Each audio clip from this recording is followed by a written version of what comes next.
हो गई। मैं यहाँ आई हूँ हमारे नौजवान स्टूडेंट्स का समर्थन करने के लिए, सोनम सर का समर्थन करने के लिए, आप लोगों की आवाज से अपनी आवाज मिलाने के लिए। ये मैं स्पष्ट कर दूं कि मैं किसी भी राजनीतिक दल से नहीं हूँ, न कभी जुड़ी थी न जुड़ूंगी। मैं यहाँ एक नागरिक होकर, एक कंसर्न सिटीजन तौर के आए हैं, क्योंकि हमको ये बार बार बोला जाता है, भाषणों में हमने बहुत सुना है कि हमारा युवा जो है वो हमारी सबसे बड़ी ताकत है, हिंदुस्तान की ताकत उसका युवा है। तो आज क्यों चुप्पी लगाए बैठे हो? क्यों उनकी बात नहीं सुन रहे हो?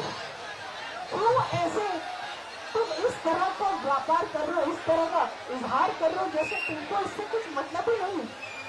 तुमको इस बात का मतलब नहीं है कि हमारे नौजवान खुदकुशी कर रहे हैं? तुमको इस बात का कोई ख्याल नहीं है कि उनके माँ बाप की आंखों में जो आंसू है, उनके दिल में जो तड़प है, वो भी हिंदुस्तान के लोग हैं। उनकी तरफ आपकी कोई जवाबदेही होनी चाहिए कि नहीं?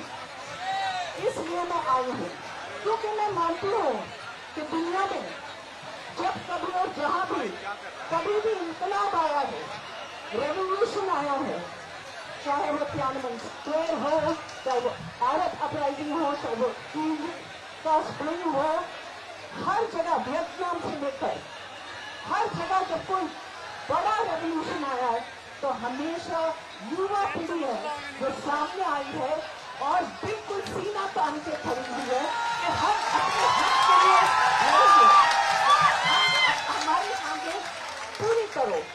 तो देखिए, ये जोश देखकर हम सब बहुत दिनों से कुछ मायूस चल रहे थे, लेकिन एक बार फिर हमने जागृति आई है कि देखिए, देश को अगर बदलना है तो युवा के साथ आना है। और मैं सिर्फ आप लोगों को बधाई नहीं देती हूँ, उन तमाम लोगों को बधाई देती हूँ जो हिंदुस्तान के कोने कोने से यहाँ आए हैं, जो यहाँ नहीं आ पाए हैं, लेकिन फिर भी अपना समर्थन दिखा रहे हैं। मैंने ये सोचा था कि मैं प्रेस में नहीं जाऊंगी, तो इसलिए जावेद अख्तर और मैंने प्रधानमंत्री को एक चिट्ठी लिखी। ये चिट्ठी की कॉपी मेरे पास है। 15 जुलाई को हमने चिट्ठी लिखी। हमने कहा कि हम प्रेस में नहीं जाएंगे, हम आपसे एक पूर्व राज्यसभा होने के नाते हम आपसे कह रहे हैं कि आप बात तो सुनिए, डायलॉग तो इनिशिएट करिए। आखिर क्या मांगे? हमारा मुल्क, हम कहते हैं कि हमारे मुल्क का संविधान वो सबसे अहम है दुनिया में, और मुझे इस बात का कोई शक नहीं है। तो इसी के नाते हम अपना अधिकार मान रहे हैं। कोई भी डेमोक्रेसी को अगर सही मानों में नापा जाए तो वो सिर्फ तब कामयाब होती है जब उसका आखिरी इंसान, चाहे वो औरत हो या मर्द हो, चाहे वो अमीर हो या गरीब हो, चाहे वो बुजुर्ग हो या नौजवान हो, उसकी बात सुनी जाए, उसको जवाब दिया जाए। आज अब सब लोगों ने ये साबित कर दिया है। मैं नेहा को और मनीष को और दानिश को और अमीन को और बहादुर को और सोनम सर को आप की सेहत के लिए दुआ मांगती हूँ और आप सबके साथ अपना हाथ बढ़ाती हूँ और कहिए कि आगे बढ़ो, हम तुम्हारे साथ हैं।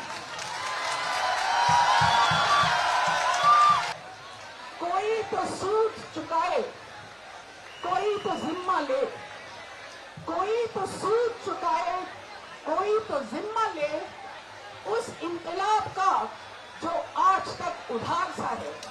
तो हमारे युवाओं ने उसका बहुत अपने काबू में लिया है। अब बारी आई आपकी, आप जवाब दीजिए।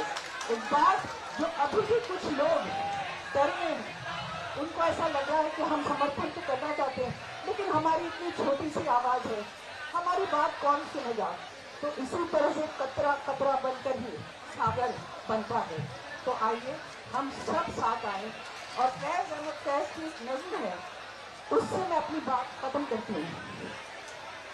बोल के लब आजाद है तेरे, बोल ज़बान अब तक तेरी है, तेरा सितवा जिस्म है तेरा, बोल के जा अब तक